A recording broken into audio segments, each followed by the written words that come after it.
মসজিদ আরো পর্যন্ত ধ্বংসস্তূপ হয়ে পড়ে আছে। যেই মসজিদে নামাজ হতো আরো পর্যন্ত সেই মসজিদে অর্ধ উলঙ্গ নারীরা গিয়ে শুটিং করছে। কুটিরি কুটিরি ঘর যেখানে কোরআনের তালিম হতো আজ সেখানে শাড়ি বোনায় গিয়ে জড়িয়ে সেলফি তুলে ছাড়ছে। এজন্য করে বাবরি মসজিদ করার থেকে ওই কাটরা মসজিদ যদি চালু করা যেত এর থেকে জাতির হয়তো বেশি উপকার হতো। যারা মুর্শিদাবাদে ঘুরতে গিয়েছেন আপনারা জানেন হাজারদুয়ারি যেখানে আছে ওই হাজারদুয়ারি থেকে প্রায় 2.5 কিলোমিটার দূরে আরেকটি বড় মসজিদ আছে। ওই মসজিদটির নাম হলো কাটরা মসজিদ। ওই মসজিদ আজও পর্যন্ত ধ্বংসস্তূপ হয়ে পড়ে আছে। ওই মসজিদ তৈরি করেছিলেন মুর্শিদ কুলি খাঁ। উনি ওই মসজিদ তৈরি করেছিলেন বিশাল বড় এরিয়া। আর আজও পর্যন্ত ওই মসজিদের দেওয়ালগুলো অনেকটা ভেঙে গিয়েছে, উপরে ছাদ নেই, ধ্বংসস্তূপ হয়ে পড়ে আছে। আর ওই মসজিদের চতুর্দিকে ছোট্ট ছোট্ট কুটিরি ঘর, ওইগুলো ছিল মাদ্রাসা, কোরআনের তালিম দেওয়া হতো। প্রতিদিন 700 কোরআনের ছাত্র তারা ওই দরবারে খানা খেত। মসজিদ কুলি খাঁ তাদের খাওয়ার ব্যবস্থা, পোশাকের ব্যবস্থা, আলোর ব্যবস্থা, বই পুস্তকের ব্যবস্থা মসজিদ কুলি খাঁ প্রতিদিন করতেন। আজ ওই মসজিদ ধ্বংসস্তূপ হয়ে পড়ে আছে।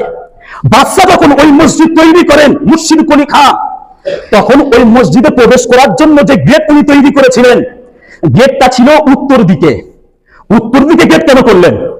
পূর্ব দিকে আমরা যখন মসজিদে প্রবেশ করব আমরা তো পশ্চিম দিক ফিরে নামাজ পড়ি, পড়ি কি পড়ি না?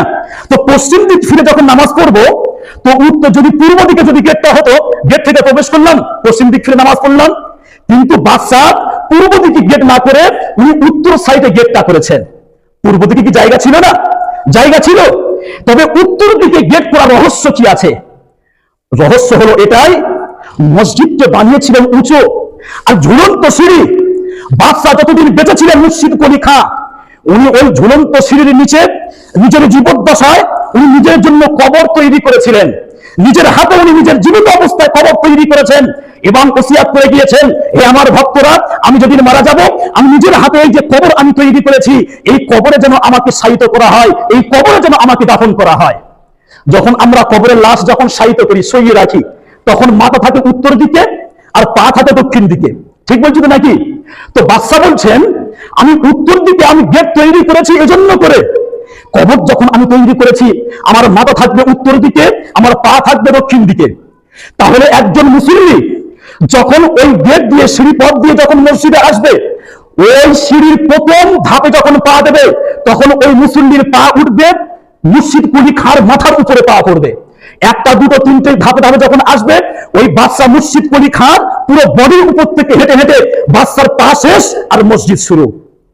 ওই বাদশা মুর্শিদ কুলি খাঁ আল্লাহর কাছে তাহাজ্জুদ করে খুব কান্নাকাটি করেছিলেন, আল্লাহ আমি হলাম খুব গুনাহগার, আমি পাপী, তুমি আমাকে ক্ষমা করে দিও।